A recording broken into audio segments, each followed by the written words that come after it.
Cameras on. We want to see your smiling faces.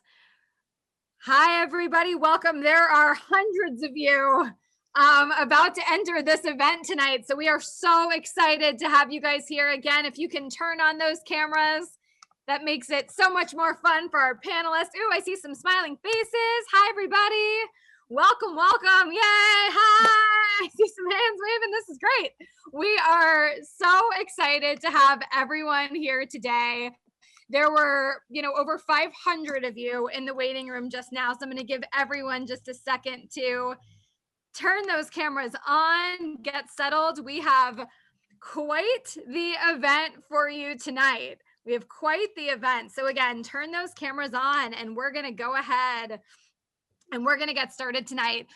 First and foremost, you guys see it on the screen. I want to welcome everybody to the Land Your Dream Job event. This event is possible because of our friends at Adobe. So first and foremost, we are so grateful to Adobe for really putting this thing together and making sure that we had great resources for all of you. We have an awesome panel tonight. You see our panelists' faces on your screen right now, and I'm going to formally introduce them in a minute. If you want to give a wave, if you're an Adobe ambassador, hey, Adobe ambassadors, we are so excited to have you guys here. And we want to thank you and give a shout out to you for all of your support with tonight's event. Again, we want to thank the Intern Queen team. We want to thank the Adobe team, our panelists, and then those fantastic students for really spreading the word about this event tonight. We are so excited. As you guys know, we have, it's the best panel, right? There's no other way. It's the best panel. We have panelists from the Walt Disney Company, from Adidas, and from Google. I know that these are your dream companies. I've seen you tell me before. So it doesn't get better than this, you guys. We're so excited. For those of you who I don't know, I'm Lauren Berger. I'm the CEO and founder of the Intern Queen Network. My job is to connect you with your dream career. So it just made so much sense for me to partner with Adobe on this and bring you guys this Land Your Dream Job event. We've all had quite the last year and a half, and we've all been through it. I know that. And when we brainstormed with Adobe and said, what kind of event can we put together? We thought that the Land Your Dream Job event was the right event for you guys. So we're so excited to be here to think creatively and to learn more from our panel tonight. So before we get started, I just want to give you guys some quick announcements. And by the way, I see you guys are dropping where you're from in the chat. So please throw in the chat. We want to know, what school do you go to? Where did you graduate from? If you've graduated, what city are you in? I see Arizona. Hey, University of Maryland, Utah, Bay Area, Clemson. Whoa, it is going fast. This is exciting stuff, everybody. So let me give you guys a couple of announcements. Then I'm going to introduce our panelists and we're going to get on with today's presentation. So in terms of the flow for today, I'm going to introduce our panel in just a little bit. Then I have some questions that I've prepared for our panel that I think you're going to want to ask. So I'm going to try to ask some questions for you guys to really dig in and get to know our panelists, get some advice from them right off the cuff. And then we are going to open it up for questions. There are a ton of you guys here. We're going to get through as much as we can possibly get through with all of you. If you have a question at any time tonight, you're going to go to the chat function on your Zoom and you're going to hit chat your host. Okay, chat your host. And then you're going to say, I'm Sarah and I have a question for Vicki, or I'm Luke and I have a question for Ryan, whatever it is. I'm going to try to rapid fire these questions and we're going to try to get through as much as possible, but please let us know who your question is for and try to direct your question to one panelist. I'm going to try to get through as much as I possibly can. And then as soon as we're done with that, we have an exciting second part of our event tonight, and that is going to be a live demo. You'll see it'll pop up on your screen in just a second. We are going to have a demo with a real life Adobe ambassador, Bella Shi. And Bella, give us a wave real quick. Hi, Bella. Bella is an Adobe ambassador. She goes to University of Georgia, and she is just the example student who is really utilizing so many of the Adobe tools. So Bella is partnering up with Kladi. Kladi is a communications strategist, author, and speaker, and she is going to do a demo with Bella. And I can't wait because Bella's really going to show us how she's actually using these Adobe tools to really brand herself as a professional. So it should be a fantastic event tonight. Let's see. So we talked about the flow of the event. You guys know exactly what to expect tonight. In terms of after the event, a lot of you are asking if you're going to have a chance to network and connect with the panelists. Yes, you will. Yes, you will. So we are going to be sharing a link in our chat. Morgan from the Intern Queen team is going to share it over and over again tonight. This is a link to the Discord channel. Discord is a channel that you can use to live chat with so many great people from Adobe and with our panelists after tonight's event. So immediately following the event, I'm going to go to the Discord channel. We're going to invite all of you to the Discord channel. And that way you have an opportunity to directly connect with the panelists. If we can, with the panelists. If we do not get to your question tonight during the Q&A, we are going to try our best to get to it on the Discord channel. So let's see, a couple of other housekeeping announcements.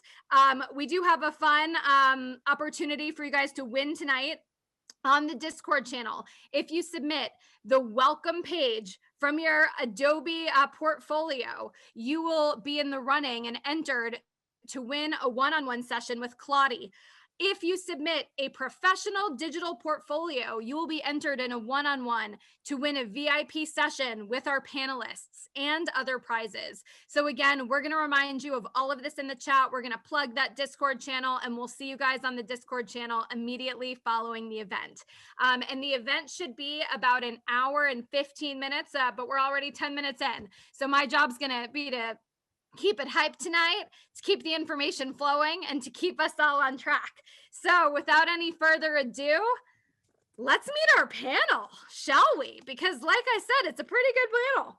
So I'm going to just give everyone's little bio real quick so you guys know who you're hearing from, and then I'm going to dive into the questions. So first, from the Walt Disney Company, we have Henry Truong. He is a senior product designer.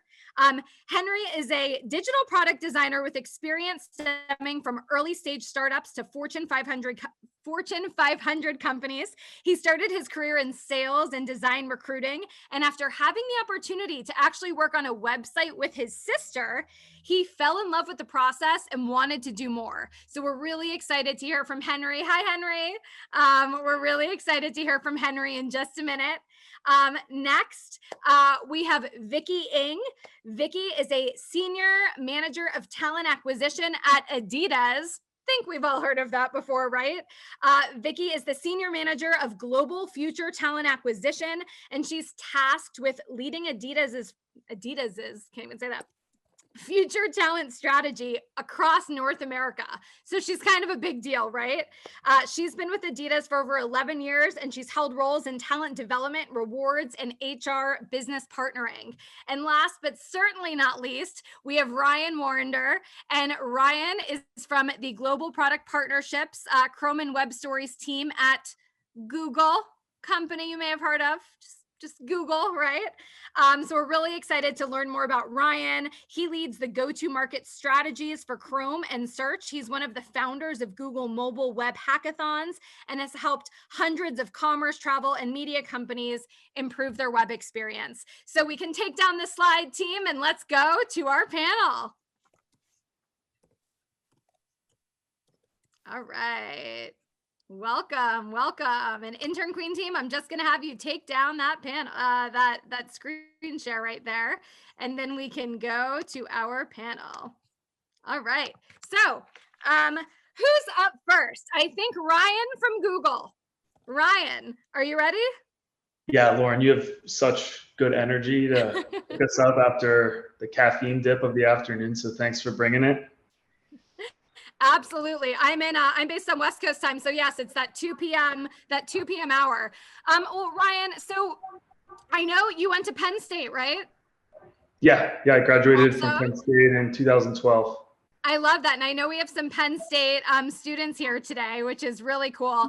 And the first thing I wanted to ask you about is tell me about how you took a career in tech support and then you were able to turn that into a job that you were really passionate about. I thought that was such a cool story. I want everyone to hear more.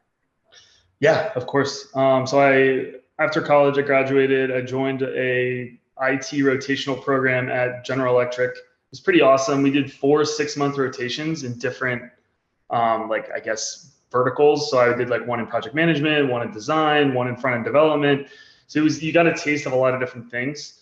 So I finished that program, and then I really wanted to work at Google. It was always like, for lack of a better word, it was my dream job and a dream company for me.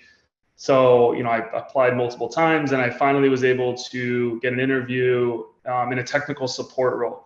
So that was my first job at Google. I did that for 2 years, and then I transferred to a UX role where I was a UX mobile manager, where I got to work with Google companies and help them build better websites. So I think the reason for telling this story is that your career path is never, it's never exactly how you planned. So sometimes you have to lean into the twists and turns. And just because the job that you see isn't perfect at the time, you should always just make sure you're exceeding expectations in your current role, network as much as possible, and then good things will happen and it'll open up opportunities down the road. I love that. Network as much as possible. Absolutely. And I saw some questions in the chat. This is being recorded and you guys will be emailed and probably texted a link after the fact. Give us a few hours after the event and we'll make sure we get that out to you. So absolutely, this is being recorded and I'm double checking the recording button is on. Thank you, Ryan. And I want to go over to Vicki. And Vicki, I know you went to UBC, shout out University of British Columbia. But let's talk Adidas. So what makes an applicant or a potential intern stand out the most? Thanks, Lauren, and thank you as well for bringing the energy. I love seeing the energy in the chat room. It's just really great to be here. Just taking a step back, my role is kind of in this world. We are looking at how we engage with universities and setting up our internship program. So we see thousands and thousands of applications for our internship program. We just finished hiring for this year. And what really makes someone stand out is authenticity for us, so we're able to see kind of your true self come out in the application process. One thing that we do at Adidas is we decided to take away the cover letter and instead introduce a creator one-pager. And so that allowed you to kind of show who you are beyond your CV, because we really want to get to know who you are outside of your education, outside of your work experience, because we know that some of those items may come with certain accesses and privileges, and we want to see more of that. So I think the most that you can do in terms of showcasing who you are in your application is really important. If you see in an application for a company something that is different, like Adidas, you got to put together a creator one-pager and show us how you are a creator. We can easily tell as recruiters if you put in that extra effort to building your application. So those who just shared their cover letter or didn't really follow the prompt for the application wouldn't be moved forward in the process. So I think you should be applying for every job and putting everything you have 110%. If you're not so interested in that company or that position, then I would encourage you to spend your energy somewhere else so that you can really showcase who you are in that application process. And one last thing I would say is the job description is super important. So as you're reading the job description, really people like to put in a ton of bullet points, but as you're reading through it, you can kind of get a sense of what they're looking for. Maybe it's someone who has strong project management skills, or someone who's really collaborative, or has experience in XYZ function or skill sets. Really take that away and see how your resume and your cover letter showcases that. Because if they're asking for project management skills and there's nothing that states that in your CV, most likely you won't progress in the process because the recruiter is not able to easily digest that information. We only spend about 30 seconds on a resume, so that's really how you stand out, is A, do you meet the job description, requirements? And then B, did you really make an effort to stand out for that specific position and company? Thank you so much. I'm literally writing in the chat, Vicki, they only spend 30 seconds. I mean, that's huge. Yep. And everyone really needs to take note of that. And I love how you said that's so interesting that Adidas is doing that creative one pager. What a great idea. Thank you for that. I want to go over to Henry from the Walt Disney Company. So Henry, you told me your story when we met last week, but you went to UCSB. I know we have some UCSB students here, but tell us about your story and how you started doing something you hated and you turned it into something you loved. Yeah, I was as you were saying, I was a recruiter, and that was kind of one of the first jobs that I got out of college. But I knew I wanted to be in tech, and so this job as a recruiter got me into that role. And within that role, I learned what developers do, what designers do, what project managers do. And it was a good kind of entry level for me to understand what people did there. So, and then I came across UX design, and I was I was learning about what people did from a process standpoint and just overall execution. I really was inspired by that. And so I kind of just kept that in the back of the mind. And then I worked at Huge for a little bit as a recruiter, really got to learn what UX designers do at an agency level, and then left that to go back to recruiting, knowing at this point I'm terrible at recruiting and I hated it. But luckily my sister needed a website. She had just opened up an optometry office, and so I took the challenge to do it, not knowing the process all too well, but I knew what the outcome and the light at the tunnel looked like. So I did it. I fell in love with it, and so I just quit my job as a recruiter and went to design school, which is General Assembly, which is a place I actually teach at right now. So giving back to the community in a way. And so it was making that career decision was the best decision ever. And I love what I do now. And so, yeah. Well, Henry, you have quite the fan club. You have to check the chat because people are like, Henry is goals, Henry is life. So definitely check that out. And thanks for sharing a little bit about your story. Ryan, one of the first, when I knew we had a panelist from Google, one of the first questions that I wrote down for you was, everybody wants to work for Google, right? Like, you ask people what their dream job is, they say Google, but what does that even mean? Like, what are the possibilities? How can someone navigate such a large company and really find their fit? Yeah, I mean, it's a great question. I feel very fortunate that I was able to get in, but I think there's three reasons that kind of separate Google and why it's a very sought after place to work with. And the first is the people. That's by far my favorite part. It's a culture where you feel valued. Everyone comes from different backgrounds and different perspectives, and everyone's like so willing to jump in and help. And I think part of that is like how how Google is recruiting, and the type of people we want on our team are people that come from different backgrounds and perspectives, because we're building products that literally reach billions of people. So it's really important to have, as many different perspectives as possible. The second piece is on like the product front. So we build products, so we're constantly trying to be on the forefront of tech. So we're always looking ways to innovate. So we do a lot of things like design sprints and user research to make sure that we're building products that actually add a ton of value to the users. And then lastly is like the culture. So these are like, the benefits, the offices, the ways that we can connect and further collaborate. So that's like, I think why everyone, like a lot of the reasons that people would love to work here and the reasons that I love it. And then the second part of your questions of like, how do you kind of stand out in a large organization is a really good question. And I think it takes people time. But I kind of, when I was reflecting on this, I kind of thought of like three areas that to focus on. The first is that you really want to invest in relationships. Even when you're a junior employee, finding a mentor or someone else to kind of like, learn from and see how they do things or processes or how they think about things is a great place to start. The second is regardless of your role, always exceed expectations. Always over deliver, go above and beyond whatever the project scope is, and make sure that you're leaving, no stone unturned. And then the last is to be a strong communicator. I know that seems obvious, but I can't tell you how much that the real true leaders, the best product managers, designers, business folks are all incredibly strong communicators. So really hone in on your email skills are also things that I would highly, highly encourage. Thanks, Ryan. I know people are taking notes. That's super helpful.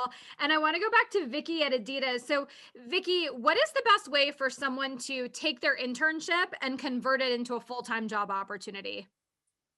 Yeah, thanks for the question, Lauren. It is a great question. I think some companies have built-in programs in place so that the top interns are converted into full-time positions. But we get this question all the time from our interns. How do you stand out? How do I get a full-time job at the end of my internship? And some interns get really caught up in networking, like I think once had an intern who did like 50 coffee chats in 12 weeks. And so they spent a lot of time doing those coffee chats, and actually that reflected poorly on them with their line manager because they weren't spending time on in their internship itself. And so my number one piece of advice is just do a kick-ass job with your internship itself. If you're able to highly perform in your job, the rest will speak for itself. You'll have advocates with your line manager, with the team that you're working on, with all the colleagues that you're collaborating with cross-functionally. Those will be people who really see how you shine and perform and can advocate for you for full-time positions. So I think number one thing is really focus on doing your job and doing a great job with that. And then I think the rest will follow, to be honest. You can definitely network, but network to, I think, thinking about why you're networking. I think a lot of people can probably sense if you're networking for a job, and that might come across the wrong way.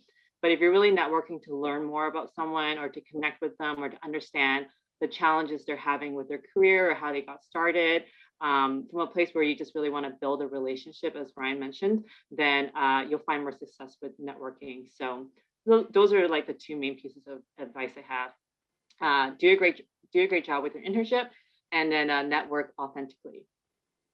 Absolutely. Thank you, Vicki. And Henry, I'm going to skip around on the questions. I sent you a little bit. I know you have some questions in front of you, but one of the things that I thought was so cool about you, and by the way, I'm challenging everyone on this call to look up our panelists on LinkedIn. That is your challenge, and I will remind you of that later. But I, of course, did my homework, and I looked up Henry on LinkedIn. And Henry, one of the things I noticed was that you had so many great, really specific skills listed out on your LinkedIn. You had Slack, you had content strategy, you had Adobe's Creative Suite, which I thought was really cool and obviously relevant for today. But what are some of what is that laundry list of creative skills that someone should have if they wanted to go into a field like yours after college? Yeah, this was kind of a lengthy answer for me. I had to bullet out a lot of things, so hopefully you guys are taking notes. But one of the things that really struck me when I saw that question was really the presentation skills, which kind of goes coincide with your storytelling. As a designer, you are always having to show your work and show your process and your story as to why you came to that decision. So, and I didn't quite know that when I came to Disney. I was kind of thrown into the wild and deep end of the pool and sink or swim. So the more you do it, the better you'll get at it, and the more you'll feel comfortable talking in front of people. And I think that's a really important part that we should all continue practicing on. And really it's a little bit of that salesmanship. I still kind of carry some of that recruiting background into me. So where it's you're talking a lot and you're just telling your story. So I would say that's a big one. I know this isn't much of a skill set, but really building that courage and asking for help is actually a huge thing too. So I did not go to design school. At least learn graphic design. I went to a UX school. And so I definitely asked a lot of questions in terms of design, how do I do this? How do I mask an image? How do I do that? How do I round out a corner? It's sometimes you just don't be afraid to ask questions. You can ask, your network of friends or within this community too.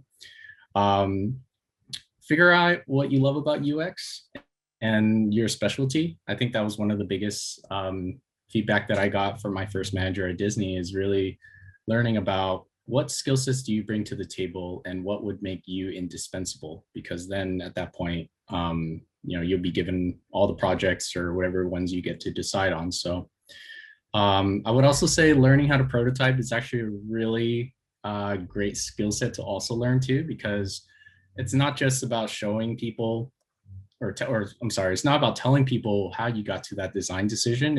It's about showing them how you got there too. So it's the show, don't tell method. Which then my next point that I'll mention is learning a little bit of coding, HTML, CSS would really help build empathy with developers and getting a really good understanding of how things should be built in a framework.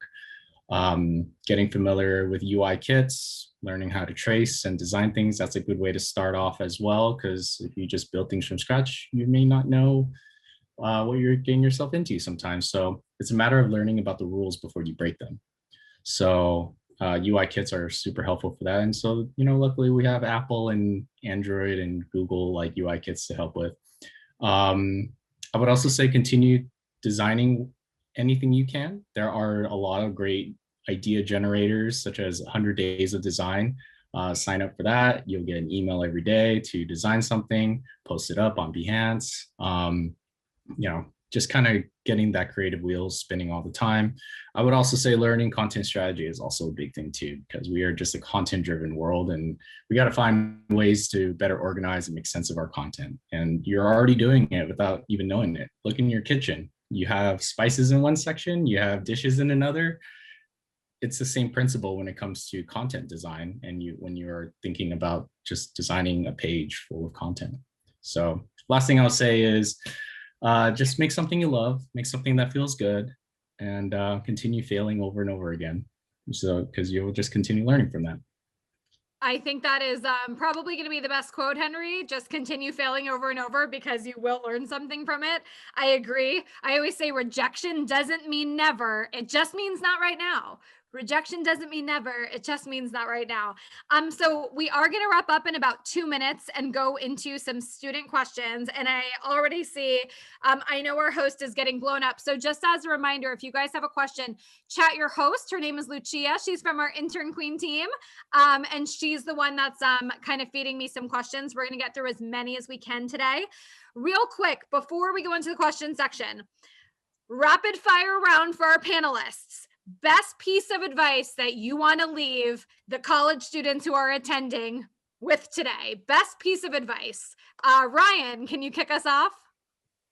Yeah, I would say take risks, like really bring new ideas to the table. One of the biggest things that people that are new to Google, interns, more junior people at Google, the number one thing they can bring to the table is a fresh perspective. So voice what you think is a good idea, be confident, and if possible, have some data to back it up. I love that. Fresh perspective matters. Yes. And Vicki. Can I go last and let yes, you go absolutely. first? Absolutely. And Henry. I think the best advice is just try things out. Like, I think there's nothing wrong with dipping your toes in and really figuring out if this is the right path for you, and ask the right questions and talk to the community around that. And I think I get that attitude from skateboarding. I grew up skateboarding, so we're all striving to help each other out, and we're all rooting for each other. And so when you try something new, surround yourself with those people and who can help you. And so I can say that when I got into design, I definitely surrounded myself with more designers and got to learn the ins and out of everything. And so it's the same culture of skateboarding. We're all rooting for each other. We're all, trying to make it at the end. And so just take, as Ryan was saying, take risks, give it a try. And, what's the worst that could happen? I love that. And Vicki, what do you think? Best advice for this group? Okay. My advice is to leave your ego behind. And what I mean by that is, we often see Gen Zs coming into the workplace, and they have so many great ideas, and, the way it can come across is not so great. And I would say that in the sense of when you leave your ego behind, you come at the table with an open perspective. You're more willing to collaborate, you're more willing to receive feedback. And that's also a way that you can build trust with people. When you leave your ego behind, you're also not, once you go through enough rejections, it's not about your ego anymore. You know, it's just about the next application, the next one, the next one. So it's also about building that grit in yourself as you're going through the process, because it is really challenging. You know, like you're going up against a lot of people for these positions at your dream companies with your dream jobs. And so when you leave your ego behind, I think it just becomes a lot less mentally on yourself. And also you open more doors along the way with the people that you're working with and your colleagues and students, friends as well. Thank you, Vicki. Yeah, everyone's giving you snaps in the chat, so appreciate that. Well, thank you guys. You're not done yet, panel. We have a lot of questions coming in. So here's what I'm going to ask. For everybody that has a question, when I call your name, if you can take yourself off mute. Quick intro. Who are you? Are you in school, out of school? If so, where did you go to school? We'd love to know. And then if you can just direct your question to one panelist. And I think I already have the list of who your questions are for, which is fantastic. Thank you. And for our panelists, let's just keep our answers like really short, sweet, to the point. And that way I'll pack in as many as we can in about 15 minutes. So our first question is going to be for Ryan, and it's from Alyssa Sudmeyer. Alyssa, all you. Hi, can you guys hear me? We can hear you. Perfect, awesome. This mic is very testy. I actually graduate from NAU in Flagstaff in a week, so I'm very excited about that. Northern Arizona, love it. And my question is actually, are there any internships or opportunities that are going to be remote still in the near future, or are you guys all going back to being in person? And that's for Ryan. Yes. Yeah, that's a great question, Alyssa. I mean, everything you'll find on the Google site is pretty easy. It's on careers.google.com. And we have a combination of both in-person and online, including the programs that we typically have. I think things might change, you know, obviously in the fall as things get better, but there's both opportunities that I've seen across different teams. Wonderful. And our next question is for Henry, and it's from Sarah Ing. Hi, can you guys hear me? Yep. Hi, Sarah, go for it. Okay, cool. Hi, I'm Sarah. I'm a junior at Rutgers University, and I guess like working for Disney has been my dream job since I was younger, and it's always been like my one goal. So what advice do you have for someone who wants to work for Disney but hasn't really worked there before? Because I know they have the Disney College program, but that was like canceled because of COVID. Yeah, I do think having, we really think about the guests. We call them guests, not users. But I'm specifically in the Parks and Resorts department. And so anything that we do is related to the parks. So we handle Disneyland, Disney World, Disney Cruise, all the signature brands such as like Club 33 and all those things. And so we really do think about like putting the user guests at the center of everything.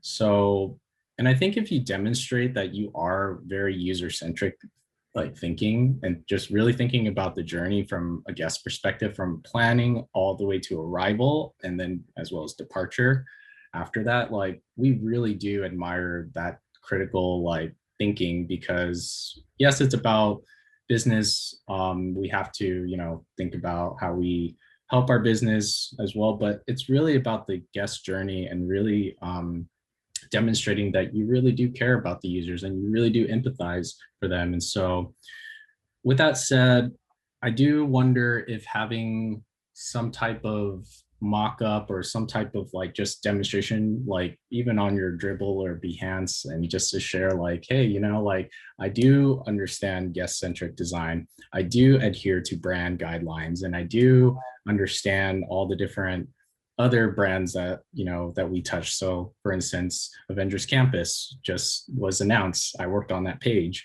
And so learning how to balance out some of those business requirements as well as the theming of it, like that's going to really show that, hey, this person isn't quite necessarily disruptive. They understand the goals and the, you know, they adhere to brand guidelines and stuff, but they also are thinking about the users and there's the relevant information there. And so I think having that type of demonstration, and however way you like massage it too, like you can have awesome graphics, you can do like a prototype or something. I just think like having some type of like you just flexing in that space and demonstrating the user-centric side of things will really come a long way. Okay, thank you so much. Yeah. Thank you. And then let's see, another Sarah. We have Sarah Schlosser, who has a question for Vicki.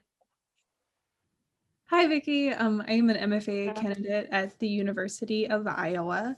And my question is, like, when you're looking at that many resumes so quickly, how important is the specific degree? You know, here in academia, your degree is so important and it means so much, but like, how far does that really go in the outside world? And then what kind of other attributes do you look for when you're looking over someone's resume? Yeah, that's a great question, Sarah. I can only speak for Adidas and how we evaluate candidates, and I would say that it's not as important unless you're really in a looking at a position that has more specific needs. I say in general, it's not as important. What we're really looking for is, if it's about your portfolio, like, what does your portfolio look like? Can you really show us your innate skill sets and expertise? And if you had a degree, that's great. We'll definitely consider that. But we also know that, as I mentioned earlier, that having certain education or degrees come with certain privileges, and so we really want to look at like your core skill set, abilities, and also your potential. What was the second part of your question again?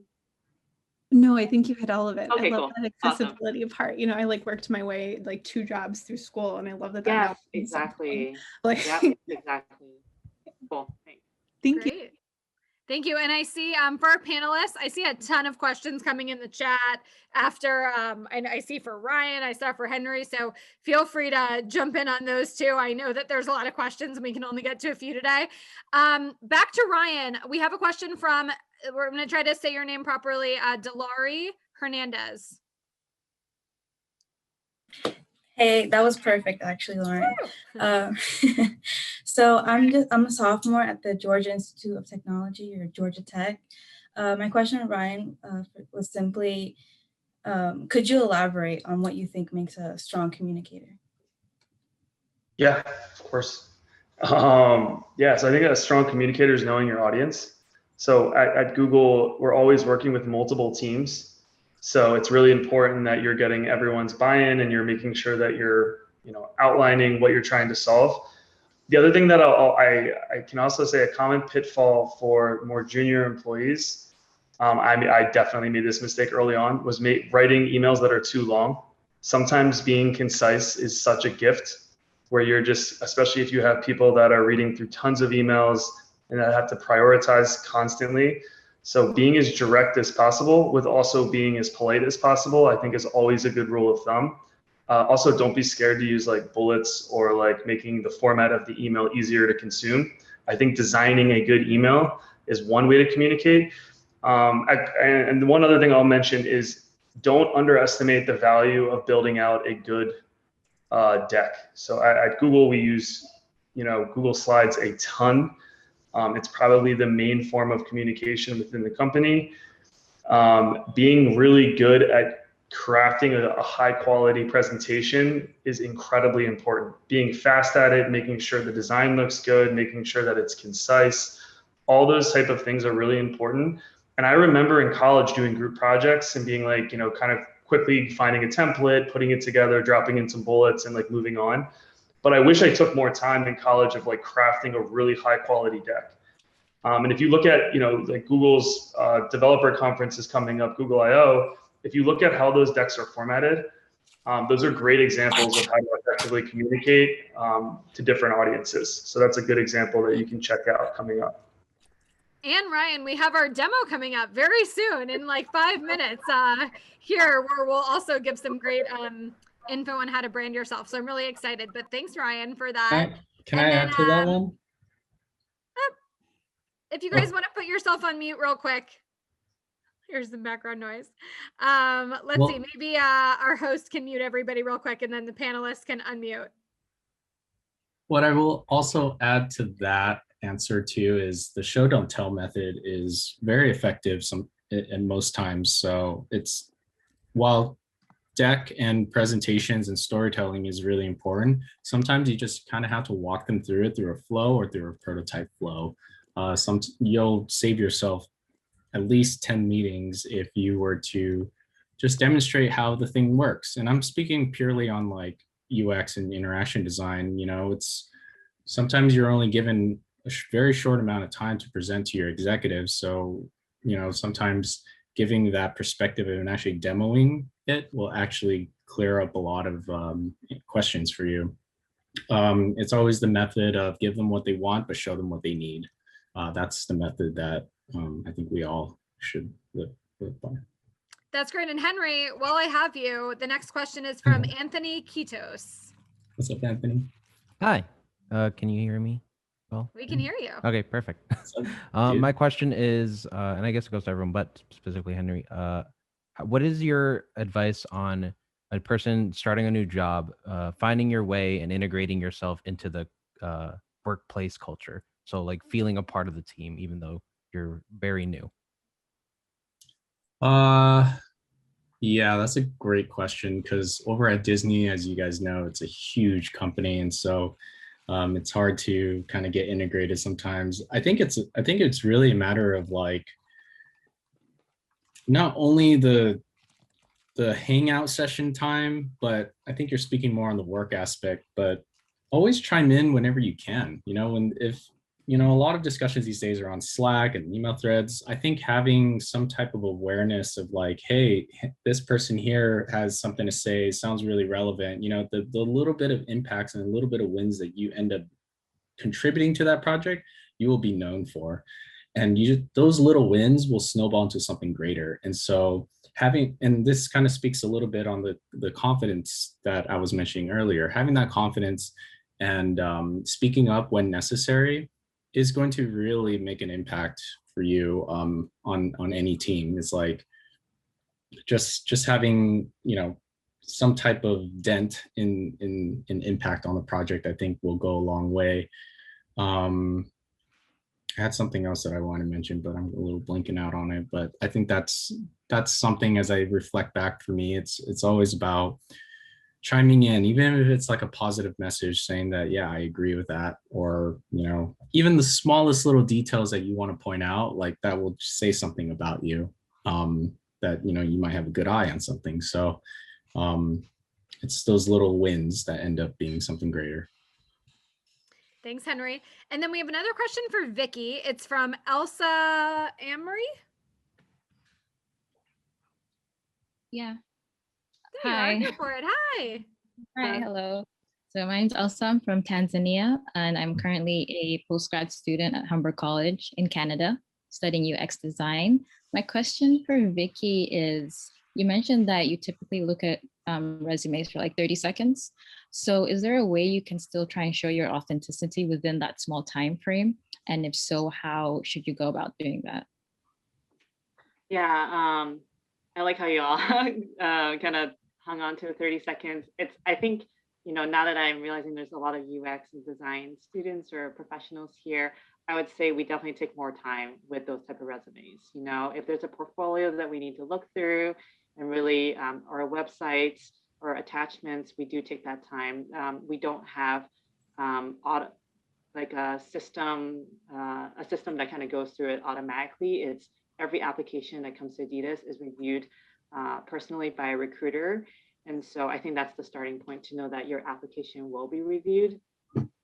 I would go back to my earlier piece of advice, which is making sure that you understand the job description and what they're looking for on that team, and then catering or rebuilding your resume and your portfolio to meet the needs of that. So if the job description is, they're going to be working on building like a mobile app or something like that, then, bringing forward examples from your portfolio that has that type of experience. And so just connecting the two, I think, will automatically put you ahead with standing out from other candidates, because some people just apply, they just submit their application, the same CV, the same portfolio for 10, 15 different companies, and it's very apparent because it doesn't really match up to the needs of the job itself. So I think that's the best thing best advice I could have, which is just take the time to tailor your application for the job and for the company. Thank you. Thank you so much. And Elsa, you have a fan club of people who really liked your question. So everyone's like, great question, great question. So I'm going to get in two more real quick questions. Caroline Hudson, I know you had a question for everybody. I'm going to ask you to ask one person though, just to make sure we can get two in. So Caroline, all you. Hi, I'm Caroline. I'm a sophomore at Clemson University. And I guess my question can be for Henry. How has COVID impacted your day-to-day work life? And what was the hardest thing to adjust to?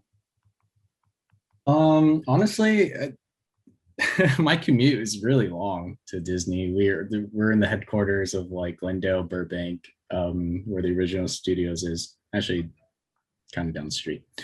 But it's about like an hour commute when I was going in the office. So an hour there, an hour back. And that was pretty cool at the time because that was like my alone time.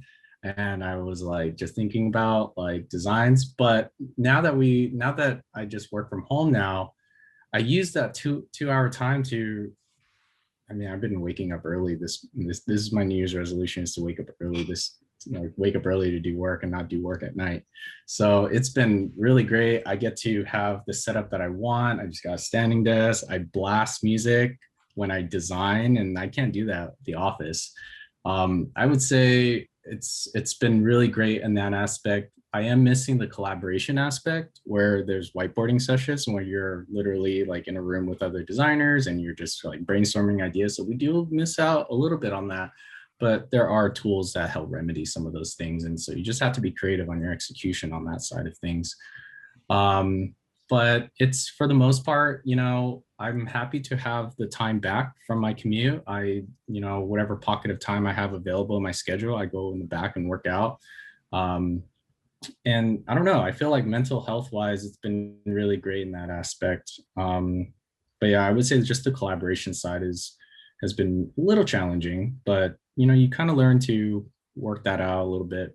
I do miss going to the parks though. So that was kind of the main place I would get my inspiration from a lot. So thanks, Henry. And then our final question, and again, we are going to have our panelists with us through this demo, so they'll try to jump in on the chat when they can, and of course in the Discord after. But last question from Kendra Satterwhite for Ryan. Hi, I'm Kendra. I'm at the University of Tennessee at Chattanooga. I'm a junior. My question was, how do I stand out in internship applications when I'm up against people from more selective schools, Ivy Leagues, etc.? Yeah, I mean, this is very relatable. I went to a state school. You can imagine Google has people, from all over the world. So the other thing that's interesting about Google is we no longer require a college degree. I know everyone on this call has a college degree, but I thought that was actually really cool. We were opening it up literally to everyone. So there's like 4 things I would recommend in terms of like standing out. And this is like common attributes that Google looks at. The first is your cognitive ability. So being able to showcase that you can solve problems and that you're adaptive. The next is like your role-related knowledge. So you want to make sure your expertise matches with the job description. Vicki did a really good job kind of already outlining that. I think Google's very similar, that we're looking for the background and skills to match the role and the qualifications. The next is leadership. So just being examples of a team player or leading by example is super important for Google. And the last one, which is kind of a term that Google's come up with, which is Googliness. This is a term that means like comfort with ambiguity and willingness to help others, and that you take actionable feedback. And the last tip I would say that I really, really encourage is bringing as much data to your resume as possible. A typical formula that I recommend is accomplished X as measured by Y by doing Z. So the more numbers, the more justification for your impact is a really good way to help stand out over just using words. So I'd really look for ways to quantify the work and the impact that you've had in your internship or previous jobs. Thank you. Thank you. So you guys, let's do a muted round of applause for our panel. Yay. Ryan, Vicki, Henry, you guys nailed it. There's still so much information going and we don't want it to stop. So here's what's going to happen next, you guys. We have a short product demo for you guys. It is going to be awesome. We have Kladi, who knows everything there is to know about all of the Adobe tools. She's a communication strategist, an author, and a speaker. And she has partnered up with Bella. Bella She, who I introduced earlier, I've known Bella for years. She goes to University of Georgia, and she is just a rock star student. And Claudia and Bella together are going to show you guys not only how you can create tools like this, but Bella's going to show you what tools she actually uses when she's in the job search. So I'm still going to be here. Our panel is still going to be here. They might turn their camera off for a minute. They need to, go get a snack or something, but they're going to stay here. So keep the questions coming in the chat for them. They're happy to answer it. We'll have our attention on Bella and Kladi for this session, and then we'll wrap everything up right about 6:15 Eastern time, and then we'll go to the Discord. So this has been amazing. Shout out to our attendees who are, the best event attendees ever, just talking so much and spreading so much great knowledge and support in the chat. So thank you so much to everybody. And Kladi and Bella, I'm going to flip it over to you all.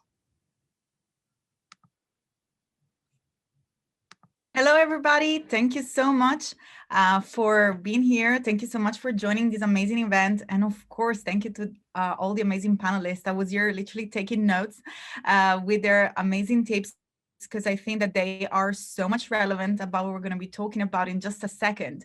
And as we mentioned before, I'm going to do a little demo on how to create a quick online business card using Adobe Portfolio to create a welcome page that contains all the most important information about you. And we talked about how do we deal with this pandemic, and how do we work from remote, and more is becoming our routine to share information online. So what is the best if not just having a link that contains all the go-to points and maybe some call to action in order to direct your the potential hirer, or the people that are in the job or company of your dream, like the one that we've seen today, to your portfolio, to your relevant links, or maybe your LinkedIn and any other information about you that you have online. And that's what we're going to be doing today. So before I get started and I share my screen, I'm actually going to go ahead and share my screen right away, but I would like also to welcome Bella so she can talk a little bit more about her portfolio, because that's what I'm going to be sharing first. So I'm going to go ahead and share my screen now, and hopefully you all can see Bella portfolio, and let me know if everything is fine with the portfolio. And Bella, if you want to go ahead and introduce yourself and let us know what was your experience with the Adobe portfolio before we dive into a demo.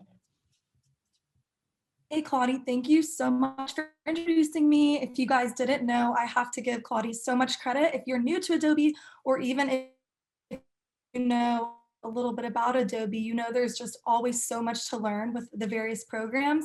So I highly recommend checking Kladi out. She's done Adobe Max, Adobe Live, and there's so many great tutorials and tips and tricks that she has to share. So I have to give a plug to her. But I am Bella. I am a junior at the University of Georgia. I'm in entrepreneurship, and I'm also an Adobe ambassador. It has really changed the way that I approach the job. I'm not a professional, and I think it's really important to emphasize that if you're a student, you don't have to be a professional to appear professional.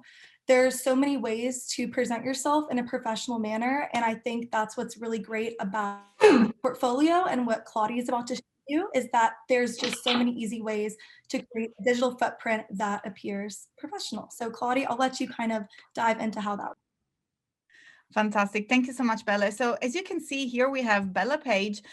She works in communication, although she's not a designer. And when we talked about her experience using portfolio, she had no knowledge about how to build a website, how to design it. And that's why I think it's fantastic to bring to this session that it is all about how to connect and network in order to build and start your career and land your dream job, how the Adobe portfolio can help you in just a few clicks to create these amazing landing pages. We can have a quick look at Bella. Of course, the first thing that we notice is her name, nice and bold, and then a bit of a description about exactly what she said she's doing right now. And then, of course, we have a link to her website and her LinkedIn and Instagram. So Bella has done definitely a good job. We can go ahead and browse all our information directly from this page. And if we go back to our digital portfolio here with my portfolio, we can also see that she personalized the URL with her name and her last name, so everything ties in, and that's very simple and very straightforward. So as I said, I was taking some notes from what the amazing panelists were saying, and I believe Ryan was talking about creating a high quality deck. So we know how important it is to communicate. Also, Ryan, Harry, they were talking about communication, how important it is to communicate. Well, Adobe Portfolio will allow you to create a nice and sleek presentation. Even if you're just rushing or in between exams, you do not have the time to jump and create a full website for portfolio. We're going to dive in right now, and I can show you how you can jumpstart your what I called online business card, but in reality is a welcome page that you can create with Adobe Portfolio. So another thing that is important, in order to access it, all you want to do is to head to portfolio.adobe.com, and with your Creative Cloud subscription, you have the possibility to create up to 5 sites. And that also responds to what Vicki was saying. I remember, and again, I wrote down, Vicki was talking about tailoring your application for the right job. And I think that that was such a fantastic tip to share with you guys. And the beauty of creating up to 5 sites will allow you to do that. So let's say that you have like a summer job as a photographer, you're going to be able to create a new site and just tailor it exactly for the specific application that you're going for. And that will allow you to have multiple point of views and multiple point of contacts with different stakeholders. So you're going to have maybe a website that is more UX oriented, but then you fancy illustration. So why not create separate pages in order to connect with the right audience? Just like Vicki was saying, creating the a tailored application. Right, so let me show you, once you land on the Adobe Portfolio page, you have 2 main ways of creating your portfolio: a full portfolio, which you can browse templates and examples simply by scrolling down. You'll see there are so many lovely portfolio ready to go for you just to jump in. But we're going to be talking about today, and also what you're going to be creating and submitting to the Discord in order to win a one-on-one session and have your portfolio and get all the tips that you wish one-on-one, is the welcome page. So make sure to click on welcome page in order to open the templates. And as I mentioned before, nothing is better than having a clear template to start with. This is going to be such a time saver. Again, you do not need to be a designer. You do not need to know how to code. All you got to do is to choose the preference here between these templates. There are very few preferences to choose from, starting from light or dark mode. And then, of course, we have the opportunity of add a photo or just having a background with the text. And again, what I said, the beauty of working with these amazing Adobe apps, you do not need to marry for life to whatever your choice is. You can go ahead and select any particular template that speaks to you right when you're creating, but then you're going to be able, once you click on it, to head back into themes. And then if you have a different preference, you can change your theme even while you're working. So don't be afraid of making choices. You can always go back and change them. Now, once you click and open your welcome page, what you see, the first main area is that the screen is split in 3 different areas. And the first one is the one located on the right, which takes the majority of the screen, and that's the preview of the website. And those are the different sections in which you can add your content and tailor it in order to create your online business card. And on the left side, we have a panel here that is for the settings. So anytime that we do select any specific element inside our portfolio, so in this case, social icons, you will see that here on the left, the column changed and the settings are now referred to that particular section that we have decided to edit. Now at the bottom, we have another section, which is small but very important, which will allow you to publish your site, but of course, preview it. And the beauty of working with Adobe Portfolio is that we're going to be able to preview a site, is responsive responsive beauty. So not only on desktop, but also on and landscape and portrait mode for tablets and also for mobile. So let's go back to the editor and let me show you how you can implement so many different assets and so much content inside this amazing website template. So the first thing that I like to stress here is that not only you can add images, but you can also add videos. So all you have to do is to click on the big blue arrow here, and then simply browse your machine so you can find your videos. And I place the video here just to show you. And what I've done here, I actually won an award for a book, and I think that that's something that really speaks about what you're doing. So if you did win an award, or if you're part of a team, or if you participate to any sort of competition, and even if you have a little video or a photo that talks about your experience, what is the best way to capture people's attention by letting them observe part of your success directly from your online business card? So as you can see now, the video is loading. We have here a little icon flashing saying that it's processing. We're gonna let it take its time while it's uploading and optimizing it for the web. But in the meantime, while the video uploads, we can still keep editing our text and all the other side of our online business card or welcome page. The first thing that you want to notice here is that there are already some placeholder text, and Adobe Portfolio already knows my name because I'm logged in with my Adobe ID. So that's right away placed into context as a headline, because of course you want to make sure that people do remember your name. So you really want to make sure that that's got a highest point of view. So it's high in the hierarchy of information, and therefore do select a higher font, and that's why Adobe Portfolio is doing that for you already. And then you have a second line of text, which will allow you to place a little description just like Bella did. Now, hopefully I have pasted the right description here. I have a little bit of a blurb about myself, and that can go nicely underneath my name. And something else that I would really love to add alongside what our amazing panelists have shared about your dream job. Don't be afraid to push the direction where you're that you want to head to. So it doesn't matter if you're not in that role right now, but really be determined in the position that you want to be. Don't be afraid to dream and to dream big. Of course, be aware of where you are in terms of experience. It doesn't make sense if you're just starting to place a senior position or to apply for something that definitely requires more experience. So always be conscious of your experience, but at the same time, do not be afraid to put a step forward towards your next experience, which is exactly what you want to do. And don't forget that what people are going to read on your portfolio, that's what are going to be hiring you for. So make sure that that's something that you are excited about. And the second thing that I want to show you besides the text is this lovely button here that will allow you to create a call to action. This can direct to another website or whatever is the most relevant link for you. So as you can see here at the bottom, we have the chance to add social media profile. We're going to head there in just a second. But how do we take advantage of this button? So I'm just going to go ahead and click on this down pointing arrow in order to open the options and select edit button.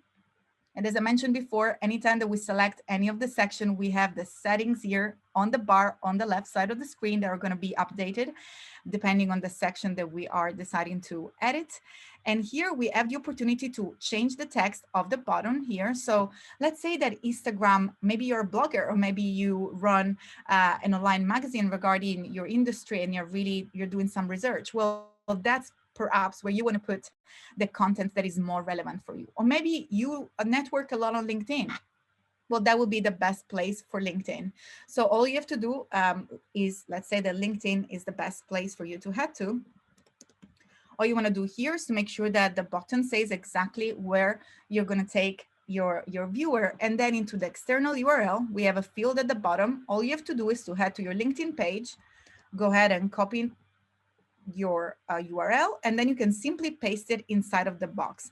And right away, as you can see, I can click and see that our button takes us right away inside your LinkedIn page, just like so. So literally 2 clicks. And by the way, once we're going to add our social profiles, we're already done. So that's the beauty of using this amazing application. And what I wanted to show you here, though, is a little trick. There is a fantastic way to create a call to action to get people to email you right away from this website. All you have to do is to use the tag mail to, and then insert your email address. So my email address is i@iamkladi.com. And look what happened. Once I create this link, and I'm gonna go ahead and of course change my text because LinkedIn doesn't make sense anymore. I'm just gonna write get in touch. Oops. Just like so. In 1 second, we're gonna be able to click on the button. And what happens here is from our website, no matter what email servers the user and the viewer has installed in their computer, they're going to be prompted to write you an email right away. So that's a fantastic way to create a great call of action. So people, if they're interested and they really want to get in touch with you, they have a way of doing so as soon as they look at your page. So that's super important. And then let's go ahead now and let me show you how you can modify the social icons. Again, super easy. Hover on the section and click on the down pointing arrow in order to have a look at the different icons that you can add and select edit social icons. As usual, you're going to be able to find all the link and all the settings on the left column. And all you got to do, just we did before for our LinkedIn page, is go ahead and lift the URL from your social media profile. And then I'm going to go also and select my Instagram URL. And from here, if you place it in the wrong box, that's a question that I get all the time. Well, Adobe Portfolio knows that that's not the correct URL. So it's going to tell you, hey, please enter a valid LinkedIn URL. So I need to make sure that I do place it into the correct box, just like so. And you can take this editing a step further by clicking on icon style. And from here, all you got to do is to select the style that you wish to use, the width, which will increment or decrement the size of the icon, just like so. But what happens if we decide that the video there is taking too much attention and we just want to reduce a little bit more, the images here, I'm not happy, scrubbing my face. What do I do now? Well, very easily, you can go back and click on the photo video background and you're going to be able to remove or replace the image. But what if maybe you're shy, you can put your profile photo. That's what I will suggest. I think it creates a nice way to connect with people. So perhaps, again, like Bella did, you can create your own headshot. So that will be an opportunity to just connect and make sure that when and if you meet people for an interview or for an event, they already feel like they know you because they already seen your face when they were looking at your digital portfolio on the portfolio on the Adobe Portfolio. But what happens if you're shy or you don't have any image to show? Well, Adobe comes to help with that as well, thanks to Adobe Stock. And if you're not familiar with Adobe Stock, I'll definitely want to mention and give it a shout out to go and have a look, because Adobe Stock is an amazing library and collection of images, which has very recently launched also a free library. So let me head back into the main landing page. All you got to do here is to click on the down pointing arrow and then select free in order to browse the free stock. Of course, there is plenty of premium images, but if you're looking for someone just to embellish your portfolio and maybe you're shy, you don't want to use your photo, you can select perhaps a gradient or any other image here. And as you can see, it's super easy. All you have to do is to go ahead and browse the one that you would like to use and then click on license. And by doing so, you'll be able to download it in your machine. And from just a few steps, you already have a professional image ready for you to use inside your portfolio. So again, go back and replace the image right here. And you can place it directly into your portfolio. I think I downloaded, here it is, into my background. So those are just few steps on how you can personalize these amazing portfolio, tailor it. Again, you can go back and create many different portfolio. And just before I pass the word to Bella as well, because I wanted to know more about her experience using portfolio, I want to make sure to mention that besides editing the font and all the other amazing areas and settings like colors, here you can also add more sections simply by hovering on the area that you would like in which you would like to add another section. Click on the plus icon and then select whatever you want to add. It could be an image, it could be text. And what if you want to add a video here? And also real quick, I have a lot of questions regarding what embed is. So embed is the place in which you can link videos into YouTube. So what happened if you participated to an event? So let's say I had a video here from Adobe Max. Again, all you have to do is to click on the little share. And from here, you'll be able to find the embed code. So if you ever wonder what this embed code is all about, now you know how you can use it. All you gotta do is to select it, and then we can head back to our portfolio, and where it says embed code, we can save the embedded code. And in just a second, Adobe Portfolio will display my video right away under my presentation.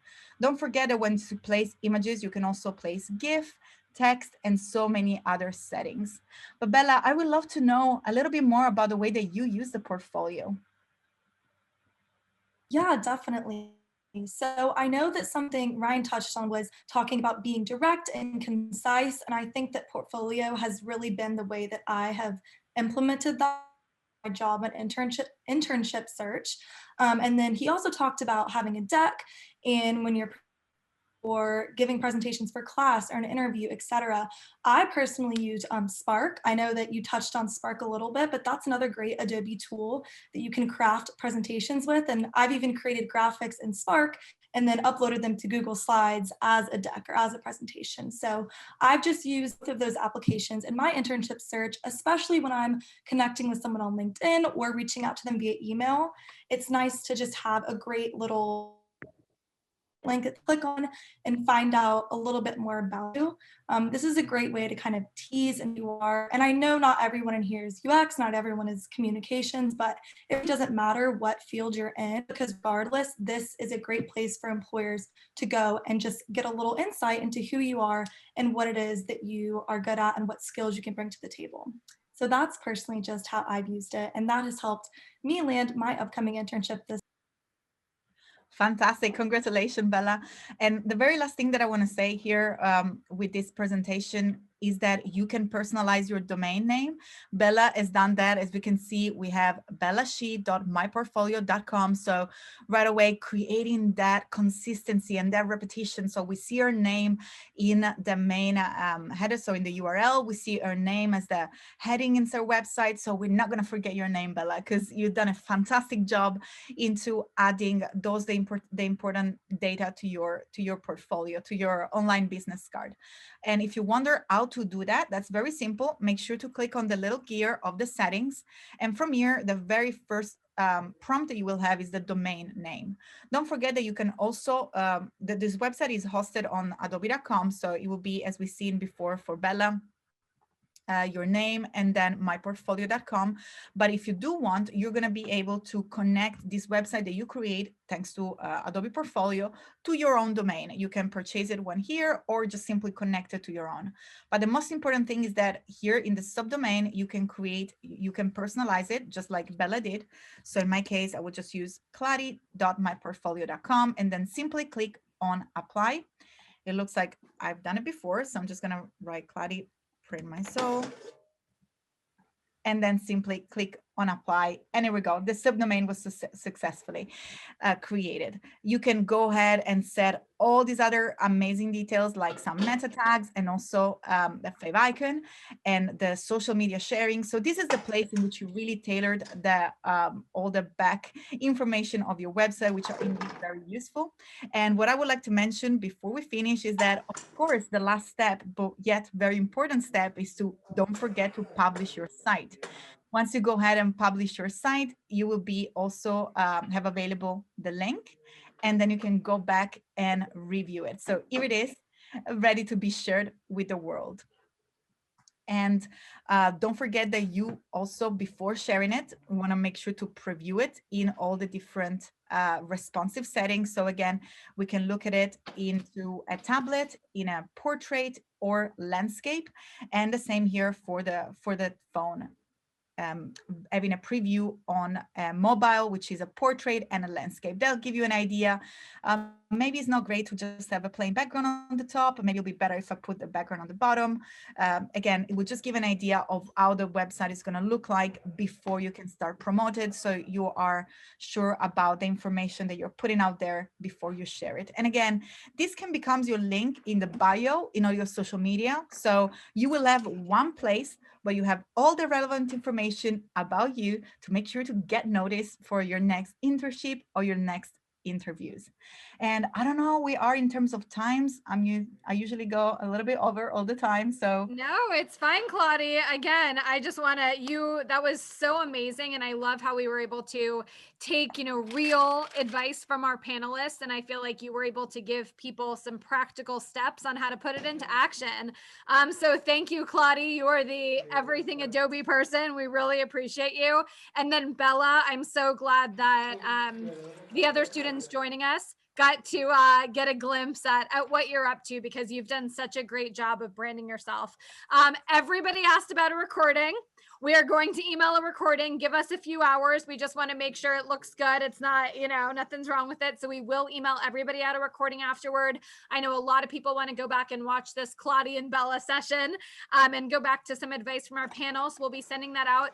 A lot of you asked how you can get more involved with Adobe. Again, we'll make sure to email that out to you guys. If everyone wants to mute themselves real quick, I know there's a little bit of background noise. Maybe our host. There we go. Okay. Let me do a few closing announcements and then I'll wrap us out, everybody. Just a reminder, I did challenge you all to connect with our panelists, with Bella, with Kladi, with myself on LinkedIn. So please go ahead and do that. I know that Morgan from our team is continuing to put the Discord channel link in the chat. So we are moving there right after this, immediately following tonight. So we'll see you on the Discord channel. I mentioned about the recording, about being part of the program in the future. And then, I just want to give, a reminder also, remember everybody, the contest tonight is that if you submit your welcome page that you make on Adobe Portfolio by Thursday at midnight, you'll have a chance to win a one-on-one with Kladi. And if you submit any professional digital portfolio, by Friday at midnight, you'll be entered to win a one-on-one with our panelist. So on the Discord channel, I'll meet you guys there and we'll show you exactly where to upload your links, because I know a lot of people have been asking. So clearly there's a lot going on. It doesn't end here. And last but not least, I want to shout out, first and foremost, Adobe for powering this amazing event. I want to shout out the Intern Queen team, our panel, Henry, Vicki, Ryan. You guys were so inspiring. We're going to be talking about this all night long and well into the week. And then thank you to Bella, Kladi, and our Adobe ambassadors. We did it, you guys. This was a great event. There were hundreds of you here, and we'll see you guys at the next one. Thanks, everyone. Have a wonderful night. Thanks, Bye, Lauren. everybody. Thank Bye, you. guys. Thanks, Lauren. Thanks, everyone. thank you.